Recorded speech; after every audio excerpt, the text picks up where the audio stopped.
Welcome to the Eric Schlein Podcast, where personal development platitudes can get the hell out. Completely devoted to ontology, breaking down distinctions of human consciousness as an access to enhancing performance. Here's your host, Eric Schlein.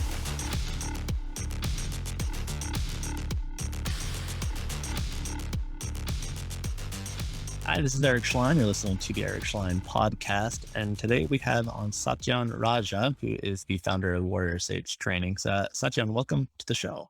Thanks so much, Eric. So tell us a little bit about who you are and what you do. It's great to have you on.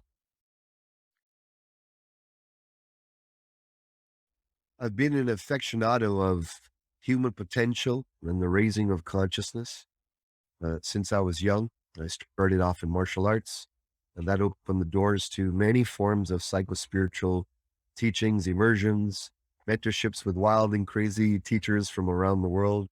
And through my 40 years of study and dedication in that, I've opened up various organizations. Warrior Sage Trainings is the well-known one, giving different human potential trainings, leadership events, trainings to leaders, anyone who's here to make a difference in the world.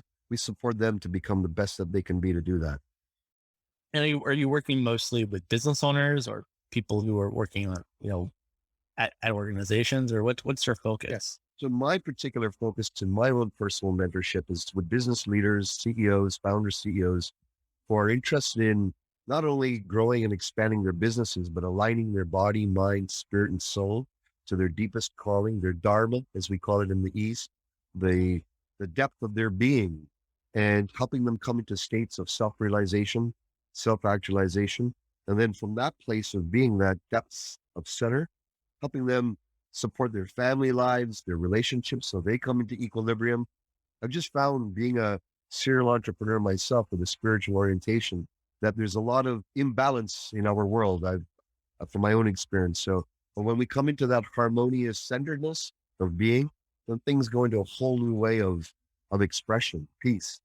Right. Now, are you typically working with people who are already into that kind of thing, or are there people who come to you and they say, I don't really care what you do, I just want results? Both. Okay. I have people who've done the whole gamut of the human potential, rah, Tony Robbins, first development, self-motivation, firewalking, breaking stuff.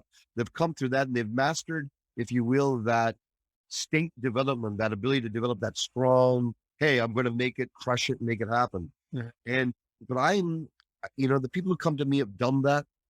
They're sort of bored of it. They know there's the depth of being, a yearning for something far deeper, far greater.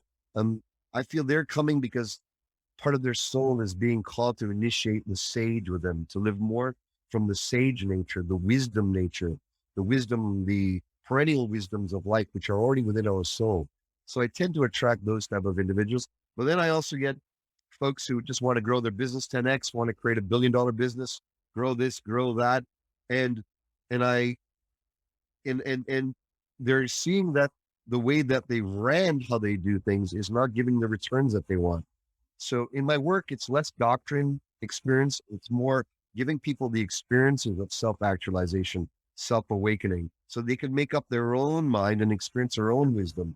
And when that happens and they get initiated into these new dimensions of being, they start to see, oh my goodness, like Archimedes, with less pressure, less doing, more being, I'm attaining far more. And that's the magical, if you will, transition from pushing, striving, demanding of life and forcing life into having life come to you, have success come to you, have expression and legacy unfold rather than be one. Right. So let's say I'm someone who is a business owner and I come to you and I say, Satyen, I don't really care. I don't have really much experience in the personal development stuff, not really my thing, but I know you get a lot of results. How does it work? Why would being more in touch with my wisdom or inner sage or whatever you're calling it, what would that have to do with performance on the corner of my business? And I'm sure you get asked that. So absolutely. Well, I'm a martial artist as well. Since I've been a young man, that's how I started in all of this. And with martial arts, it's extremely pragmatic. Your philosophy has to translate into sparring.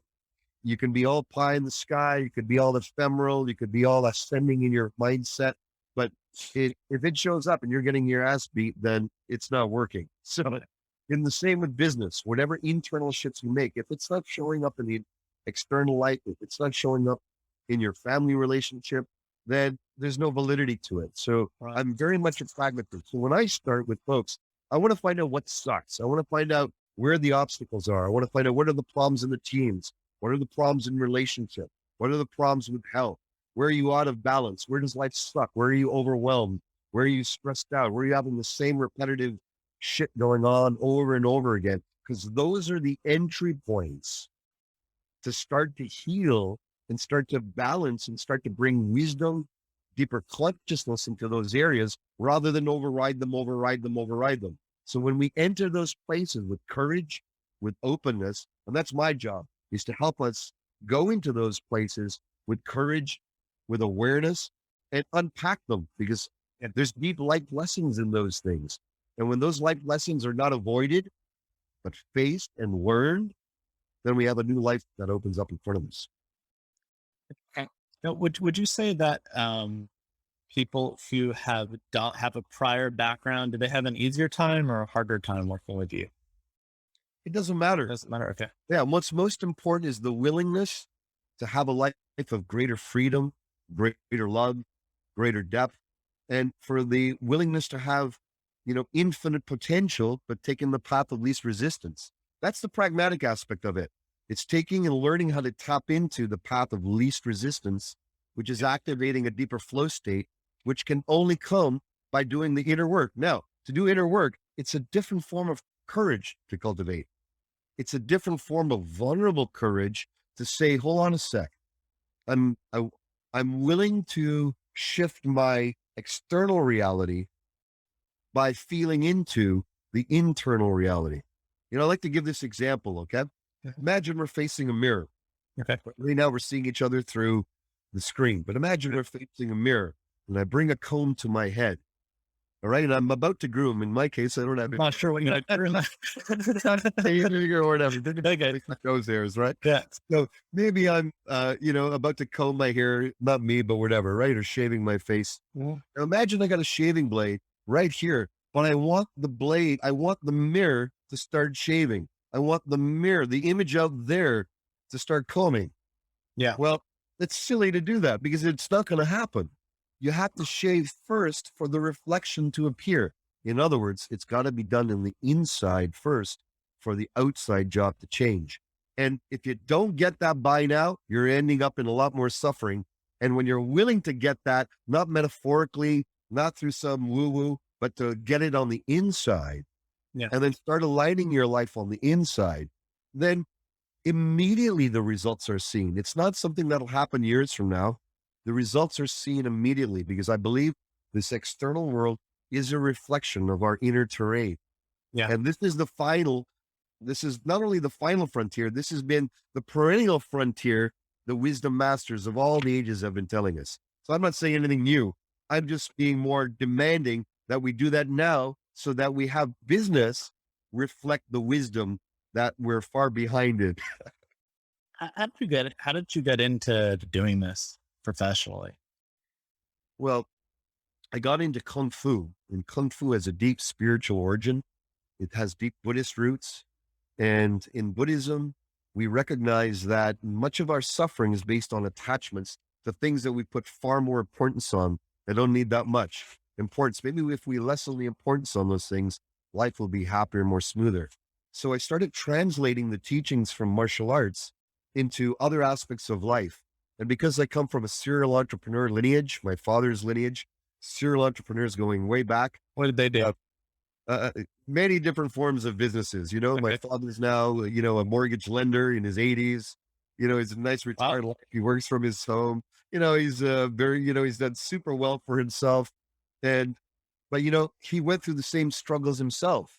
And I saw as a young fellow starting, big businesses, losing money, losing it all, starting again. And as a teenager, I was like, oh my God, I don't the stress of seeing that, my parents go through that.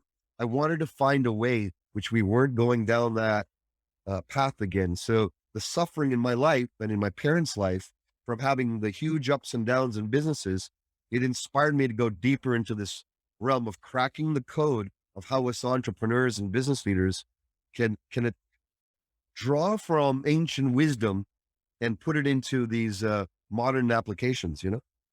Yeah. And what would you say your biggest influence have been, um, developing your own, approach to this kind of stuff? Well, my kung fu teachers were huge. Mhm. My life, I saw how they were able to balance this warrior and the sage aspect of life, having cultivating wisdom and consciousness and learning to be more honorable men, integral men. I saw how they enlisted higher values in me, not just for gain and win and conquering. Although they were very strong in that, they showed me a softer side of reality. And so they introduced me to the concept of yin and yang. Mhm. And that then continued to flower. And so I've had really the blessing of being mentored by metaphysical masters of our day, uh, of our generation, just, some of the greats who have been mentors to Deepak Chopra, Wayne Dyer, and all these folks. I've had their mentors mentor me. And there's something that happens when you're these people. They can teach you through books, there's beautiful things, but when you're around them and when you're in that field, there's a transmission of the old school apprenticeship that happens that you can only get when you see the nuances, when you feel who they are outside of the stages, outside of the big flash, outside of the books. Mhm. So I've always been pursuing those things. I read Think and Grow Rich with Napoleon Hill years ago Yeah. when I was a young man, and his pursuit of going and meeting the masters around the world and absorbing their wisdoms. So I did the same thing. And I continue to do so because I don't. Well, you did more than Napoleon Hill then, because you apparently never actually did that. Okay, well, well, even if it's legendary, Yeah. I got the inspiration. It's actually funny. You could almost say, Napoleon Hill, um, a lot of that book was made up, and people have been yeah. Oh, you should check into him. He was a big con artist, and he made up a lot of these stories and was, didn't have a lot of money, but he But inspired a lot of people through his But stories. look, one of the things I've recognized Yeah. is what many of these folks we consider legends Yeah. were just ordinary folks like us. Oh yeah. Just ordinary folks with amazing aspects, with broken aspects, with beauty and bullshit, right? Yeah. We come with the whole package. I think a lot of the great people who have made the biggest impacts also have some of the most fucked up lives too. And, that's, I consider him like myself too. I'm expressing myself in my power right now, but Yeah. I have my own personal challenges. I got my own personal shit I deal with in life. Yeah. I got my own family issue, like dealing with young adults, young adult children.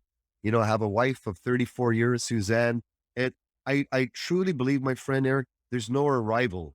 And anytime one starts to think I'm arrived anywhere, Yeah. that's the danger of the ego. We gotta, again, I'm going to come back to my Kung Fu teachers. When my master said to me as a young man, he says, it's better to be humble all the time than to be humiliated all at once. Yeah. And Totally. so I try to hold that disposition as best as I can, What's can you share a story of working with one of these masters and kind of the in-person experience and who that was with and what that was like and what you learned? Oh my God. I have so many of those stories. I'd love to hear some. One crazy one that Yeah. I'll share with you that's out of the blue. I don't think I've ever shared this publicly. So Eric I'll share it. So one of my crazy wisdom teachers, he's passed on now. His name is Stuart Wilde. And he was a crazy wisdom teacher. He was known as a huge influence to Deepak Chopra, Wayne Dyer, a lot of these big spiritual names. Yeah. And he was a radical teacher. Okay. Really radical. And I sought him out after reading his books and it blew me away, right? When I read his books and when I met him, I was like, is this the same guy that's in the books who seems so cordial and all, but behind the scenes, he was like a wild man. So one day we're in this castle. He invited me, and his style was you'd get a call out of nowhere, and it'd be like, be in Florence, Italy, in this castle at this time, or else you never get mentored again. That's how it was.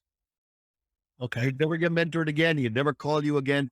So most of the teaching was just showing up. How would you sort your life? And his philosophy was, if you can't get up and do what you want, when you want, how you want, without asking anyone permission, you're not actually totally free. Right. So until you can get your place where right now, I want, you want, we can get out of this seat right now, even while in the middle of this podcast, and go to Botswana, set up shop and start again. And or if we have to ask 100 people permission, pay off 100 bills, sort out our life over the next 6 months to arrange that, how free are we? How did you know that part 2 of the show is going to be at my castle in Botswana? It's the email that you're going to get at the end. You can never be on my show again unless you meet me at this castle in Botswana on Exactly, Tuesday. right? So I get this message. I'm like, holy shit. Okay. So it was a trial and tribulation to get there, but I got there. And it was interesting. There was royal family. There was people connected to the royal, like dukes. And Yeah. there was like street folks that he had just met like a few weeks ago that he brought into the castle. And so there's this hodgepodge of interesting characters in this castle in the middle of, Florence, right? Okay. And so one of the evenings, we're in this whole other dimension, and he says, and he pulls up this cardboard, and all times, and he goes, here, I want everyone to shit on it, on your piece of cardboard. And I'm like, what the, right? And everyone's like, what do you, and you could see all the hoity-toities were like really uncomfortable. Yeah. Some of the other people were laughing their brains out. The street guys were like, no problem, I'll do that shit on it, right? Right? So everyone's, this weird energy, right? And some people go off, but I guess they go off in the bathrooms or whatever they're doing, should go bring it back. Anyways, it just as some people are about to go off and do that, and he goes, stop. This is like half an hour of everyone like really sitting in their shit. Yeah. The shit. And he goes, I want you to know that everyone's going to be shitting here. I don't care if you're millionaires. I don't care if you're coming off the ground. At the end of the day, we're ending up all in the dirt. And so who are we without all our titles, all our identities, all our accumulations, all the things that we think who we are in our identities? I want you to know we mean shit at the end of the day. Whatever self-importance that we have is the very thing that's holding us back from being the great gift to the planet. Drop your self-importance. So that was the lesson I learned from that. No. Did you actually end up having a shit? No comment. Okay. Noted. Wild. That's one way to exemplify that principle.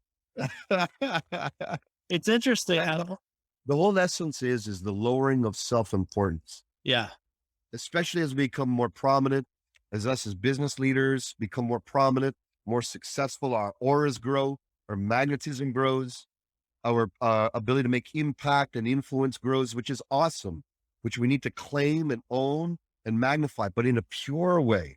If we do it from our ego, sooner or later, our ego is going to go fuck around, going to do some shit with our money, going to overspend here. We're going to do something our ego is demanding of us rather than what our soul is leading to.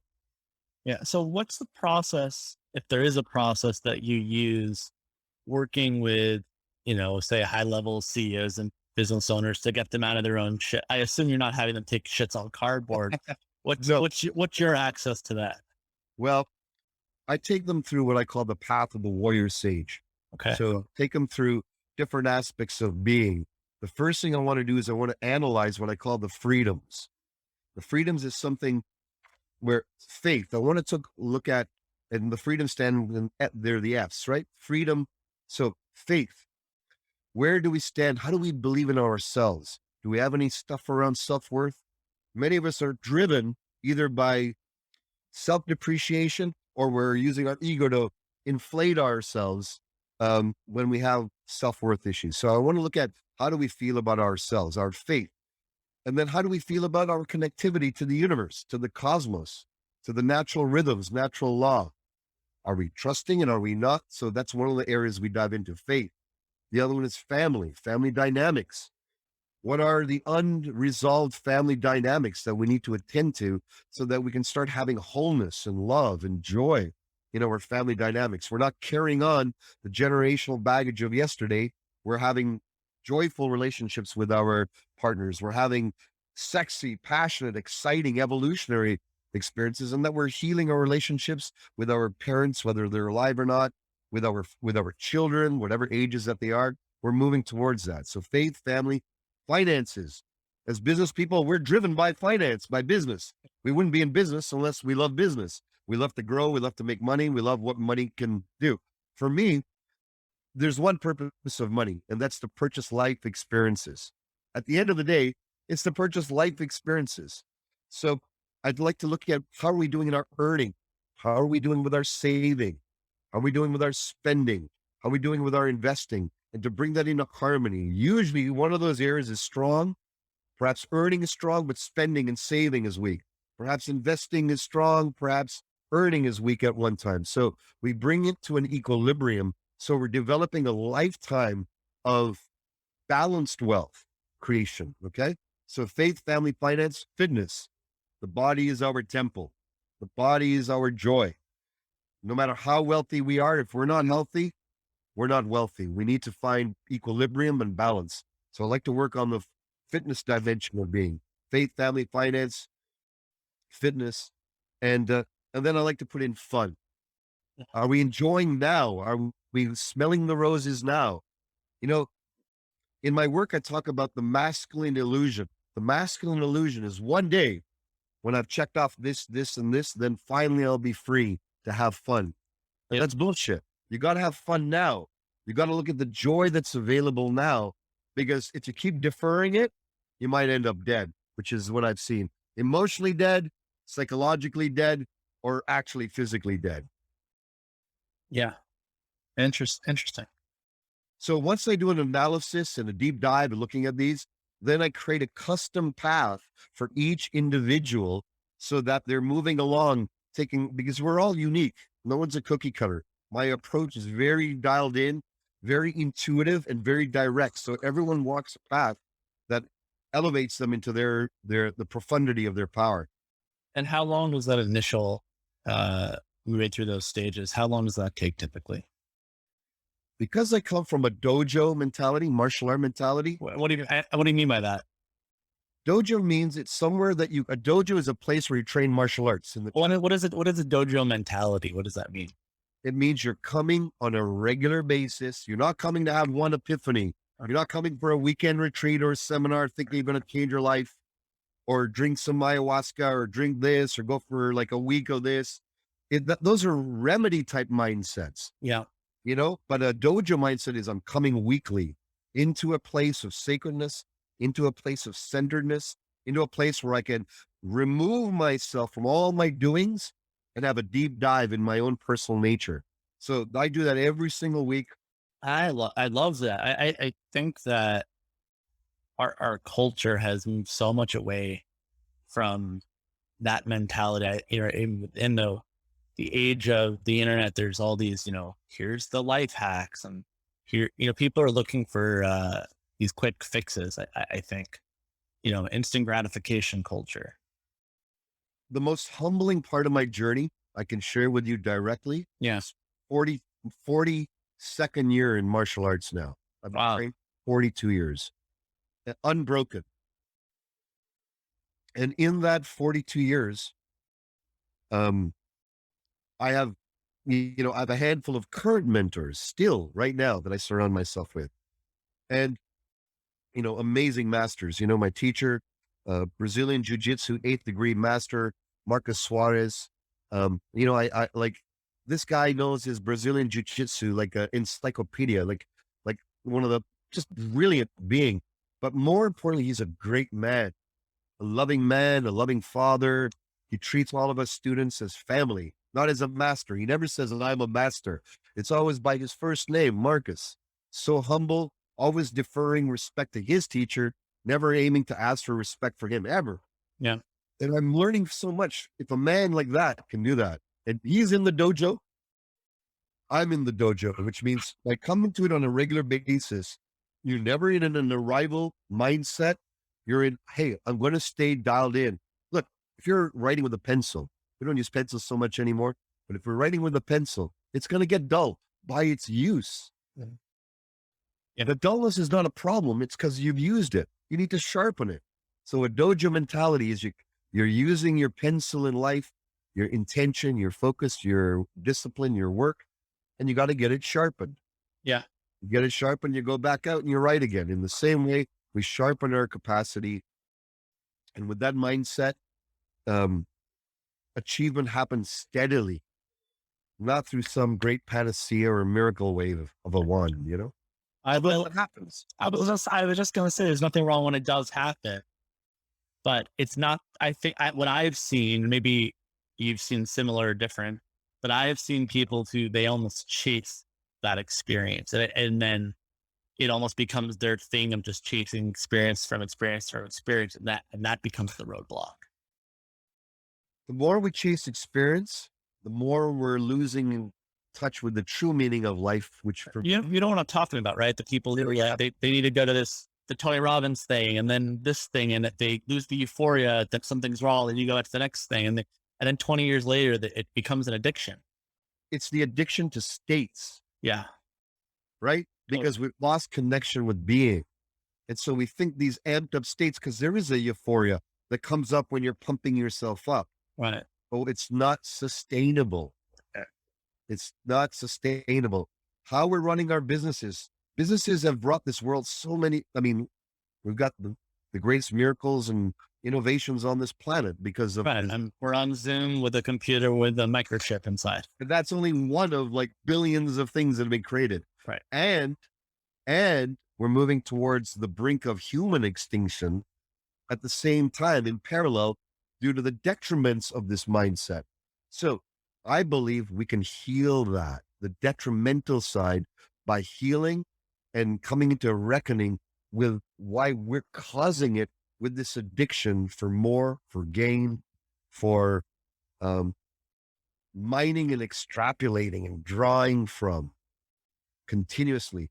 And that's because we haven't found who we are and our wholeness of being.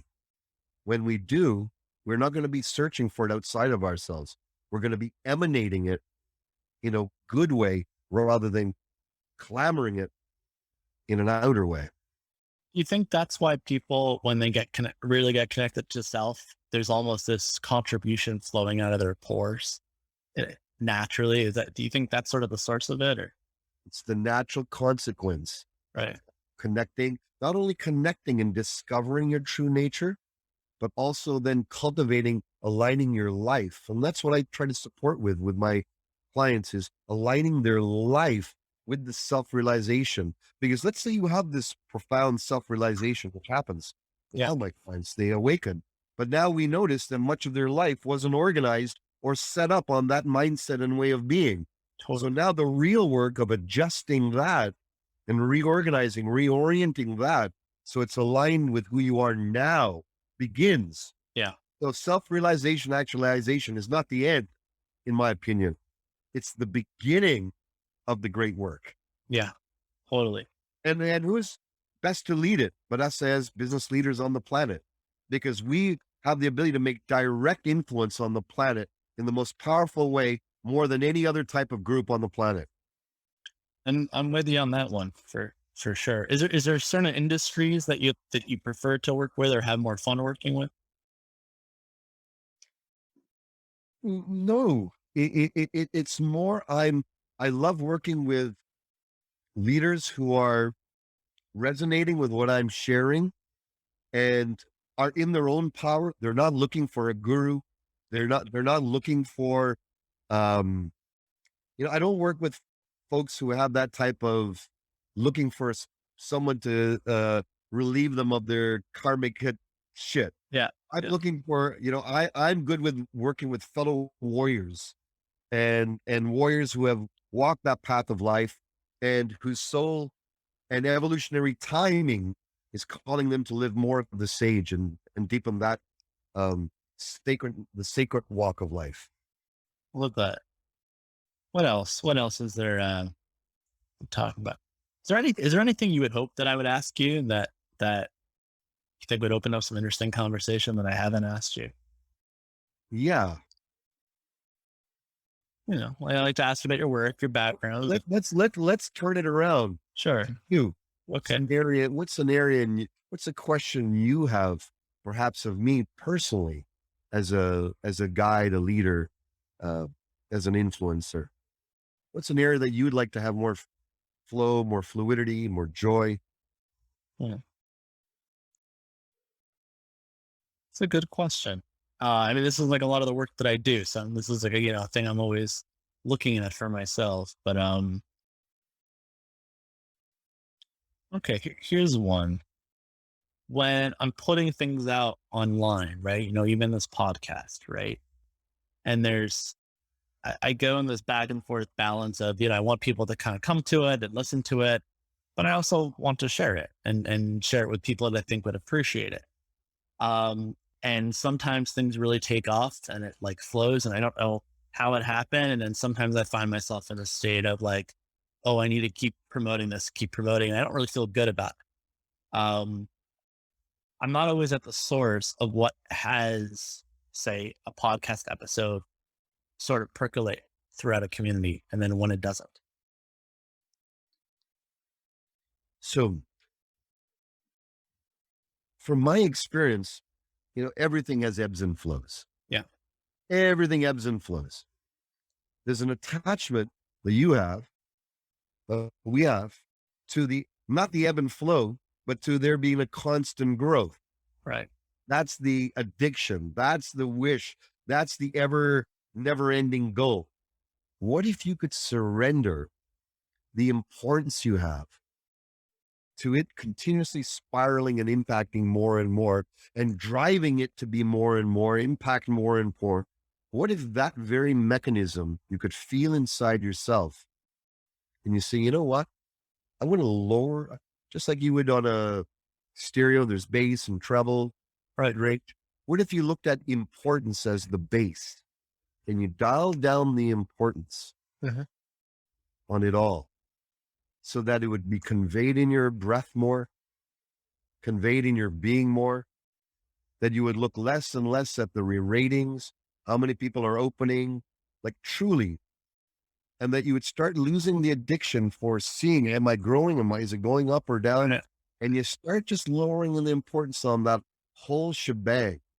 What would start to happen is a new energy will start to brew in you. Right.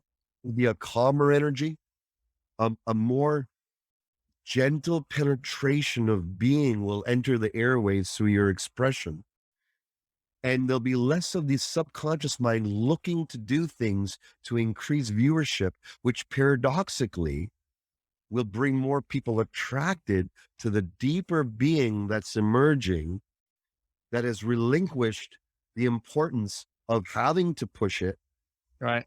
And now it becomes a pull and it becomes almost a force, a mysterious magnetism that operates at a level that no marketer can ever touch. Right. I promise you that will start to happen by lowering the dial of the very thing that you think you need to put the most attention to. Yeah. And when I'm seeing though,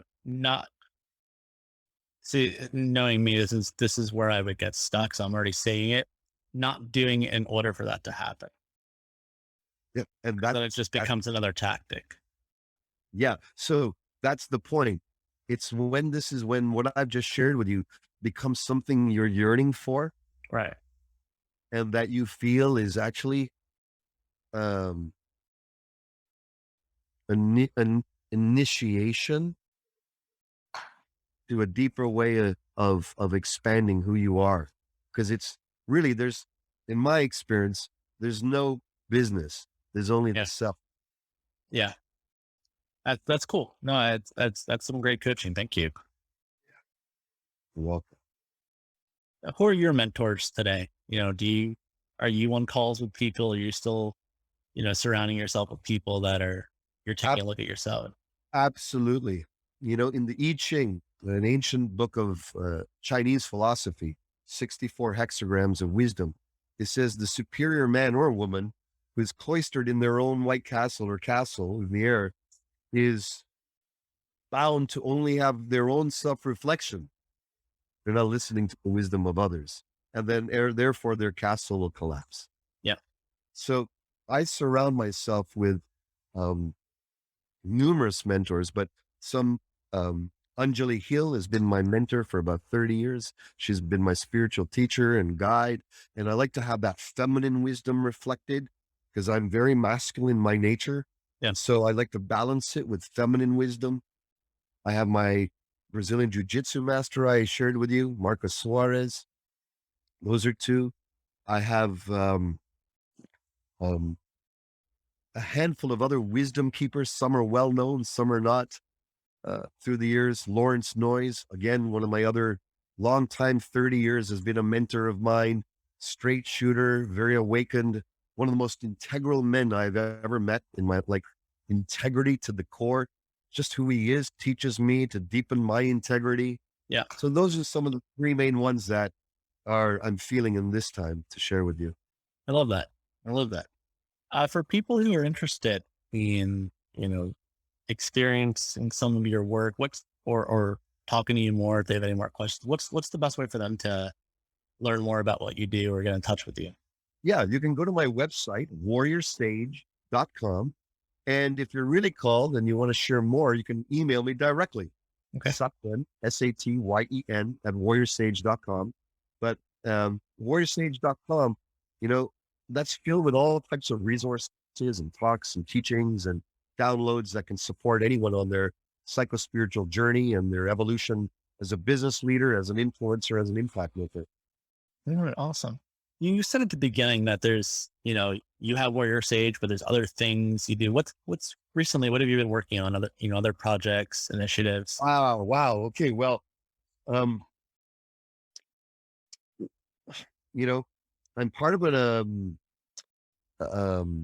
organization, international peacekeeping organization, and I'm being called to do peace negotiations between religious leaders, Wow.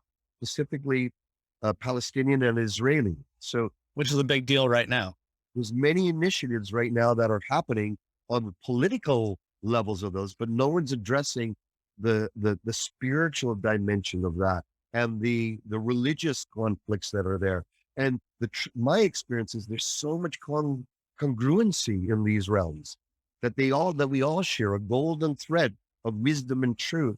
That's in all of these. So I'm so blessed and humbled to be invited to be able to support these things and bringing in, not just talking about it, but having these folks do the inner work who are ready to heal these wounds and to support how to do this en masse.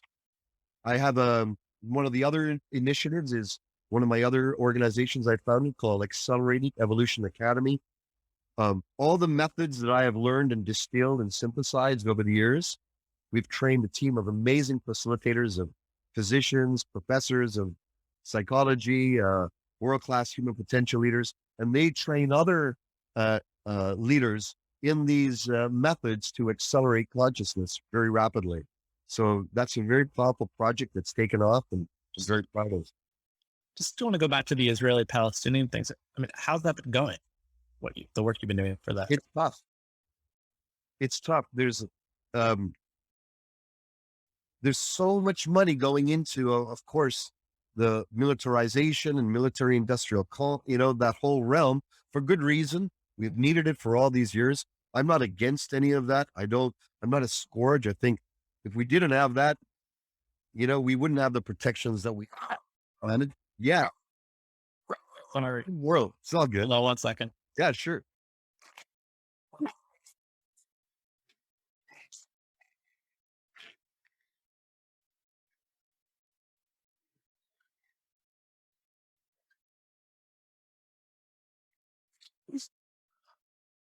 Who's this? Something startled him. Who's this? This is Peanut. Hi, Peanut. Peanut. There he is. Oh, Peanut. Hey. How are you? I have my little dog Prada somewhere roaming Yeah. around. Yeah.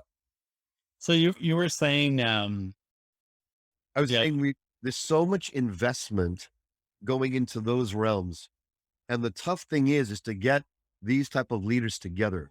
So I'm always inviting those of you who are successful in your businesses to come and support the work that we're doing to bring wisdom keepers together, to not just intellectuals, not just politicians, not just negotiation talks, but bring the wisdom keepers together. Help us um, invest in bringing the wisdom keepers of the world, all of them together, because you know what? They all have the same message in their own way. It's us on the periphery, on the outside, operating out of our minds and intellect, thinking that we can resolve it at that level, but we need to resolve these things at the heart, soul, human level. And that's where we need a lot of support in. And that's my work and the work of my esteemed and loving colleagues, you know? yeah. When it comes to, again, this Israeli-Palestinian conflict, where are you finding, or how are you finding, people on both sides to come together and start talking? I mean, that's a pretty big deal. My mentor, guide, and teacher is Dr. Thomas Daffron Clow. And he has been on the forefront of peacekeeping and peace initiatives on the planet at a geopolitical level for decades now. And he's been mentoring me in supporting this and understanding the inner workings of treaties, um, historical challenges and rivalries and all of that. I'm just a beginner in this realm, Mhm. and I'm just starting to see all the geopolitical craziness and opportunities now that COVID has brought, that we're recognizing, you know what, we're one people. Doesn't matter what we look on the outside, our belief systems, we can all get equally unwell. All of us. All right. We all share the same breath. We all are sharing the same air. And these lines are starting to break down of conflict and division. And so I just want you to know I'm a beginner at this. I'm a novice. All I bring is my ability to bring hearts together. And I hope I can be of service to this, you know? Well, that's amazing. Um, I want to ask you also about that other initiative. Yeah, I know we have talked, privately one-on-one of some of the work you do with, healing trauma, and that you have partnered with, psychologists as well. Can you talk a little bit about that? Because I think there's a paradigm shift going on where you have some of these traditional models, right? Where, people are dealing with, say, depression or anxiety or other things, and they spend years and years and years working on it. And they might get better, but it's still like they're in the survival stage. They're still coping with it. They're still dealing with it. A lot of people think it's a lifelong sentence, that it'll always be just kind of how they're wired. Um, but I think that, you and me understand that it often doesn't have to be that way, but it's not, it's still, I think, like we're in the very, very early innings, and a lot of psychologists either are completely threatened by it, which blows my mind, because I think they should be, interested in helping people as much as possible. And if there's a way to do that more effectively, why not be for it? Um, and then there's people who are like, oh, this is interesting. I've never really seen any clinical data, but if there's a way to better treat my patients, I'm all for it. So can you go a little bit more into that? Just yesterday, a friend, and we'll share details later, but a Okay. friend that you introduced me to had an experience of our accelerated evolution methodology. And she said that it was one of the most profound experiences that she's had, She told me yesterday. and that her colleague that she even shared a light version of from even memory Yeah. had said there was one of the most profound healing experiences in a short period of time. So I learned from Bruce Lee years ago. One of his statements really impacted me. It's absorb what's useful, discard what's not, and come up with your new, more creative expressions. Yeah. So I've applied that also to psychology and spirituality. And so in my quest of learning to develop myself in the human condition, um, I dove deep into all forms of healing, from shiatsu and acupuncture to psychology. Do you have a formal psychological background? Yes, I have. That's right. Yeah. I've been trained. I don't have any certificates as a psychologist or therapist because I'm except for being a shiatsu therapist and an acupuncturist. Okay. But I've trained in about 30 different modalities full on. I let go of any type of designation or insignias at the end of my name because after a while, I just felt that wasn't important. That the only thing important to me was the effect I can make in people's lives. Yeah. So I just, to me, it doesn't give me any more credibility or not that I have any left Totally. in my name. So I don't use any of them. So that's, Yeah. Anyway, so can you share more about some of the way you I, heal trauma? You do it pretty quickly. the methodology is called Accelerated Evolution Academy. Anyone Okay. can find out about it at acceleratedevolutionacademy.com. And really the essence of that work is it's a distillation and synthesis um, of all that has worked for decades and drawing the best elements, what does work, what doesn't work, what takes way long, what takes shorter time. And we've brought it all together. Two of my main mentors of influence this work is Zhivarad Slavinsky. I consider the Tesla of consciousness. One of my other mentors, Charles Berner, who's passed on. Again, another Tesla of consciousness. There's some of their main work is, again, they've been distilling for 60 years and taking thousands of years of spiritual teachings, traditions, therapies, and dialing them up. My team has dialed them up even to the next degree in impactfulness. And now we're training really world-class facilitators. How does it work? We take people, we find out what their challenges are. We take them through exact guided protocols that are not based on energy healing or woo-woo. There's no doctrine. We just take them through an exact guided protocols. They start with a problem. At the end, they end up in a state of deep peace. Yeah. It takes us into what we call, for those who are spiritually inclined, it takes us into what we call non-dual states of awakening or self-realization, where we go beyond the psychology and we go into the void state, if you will, what the Buddhists would call sunyata, the absolute void. Oh, I get it. Over that place, we rewire the physiology, the mindset, the belief systems. Yep. And this happens in minutes, literally in minutes, rather than weeks, months, or years. So that's why I'm really excited about it. Not because of its theory, but because we can get it out to a lot of people and they don't need to believe in anything for it to work. Are you training other psychologists on this work too? We're training hundreds of That's psychologists. amazing. Yeah. Now, do you work with people, say some serious stuff, like say people who are suicidal? Do you take on people like that?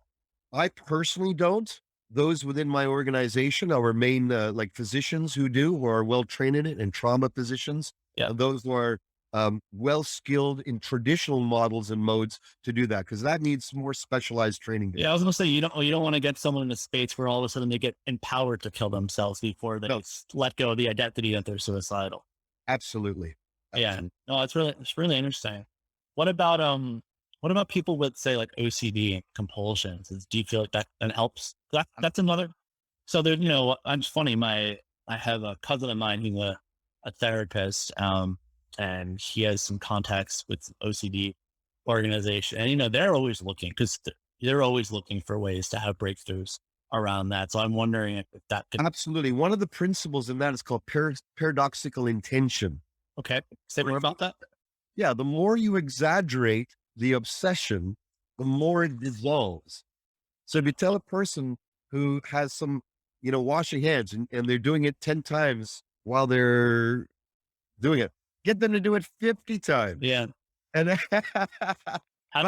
you heard the story of how there was a very famous story of Tony Robbins was just starting off of how he got some guy to quit smoking? You ever hear about the story? I think it's by excess, right? Yeah, and he brings this guy like a hotel. It's one of my favorite stories. He brings him out in a hotel with a smoking habit, and he gets him to smoke like 20 cigarettes in his mouth at the same time, so he's choking and coughing. So this principle was elucidated and brought large, to the world through the good work of Viktor Frankl. Okay. Man's Search for Meaning. Yeah. And what a lot of people don't know is he did a deep dive into paradoxical intention. And that was one of his main therapeutic interventions. I did not know that. That's right. Viktor Frankl. And, that's a man who's made a huge impact in a lot of people's lives through his work for Man's Search of Meaning, of coming from the horror of concentration camps and finding peace and well-being after that, and and how we live that. So our accelerated evolution processes utilize aspects of that methodology, but within the context of wider methodologies to pick up the other areas, so we have a holistic healing of being. I love that. Well, Satyen, I know we're almost out of time, but it was such a pleasure to have you on. You're doing some incredible work.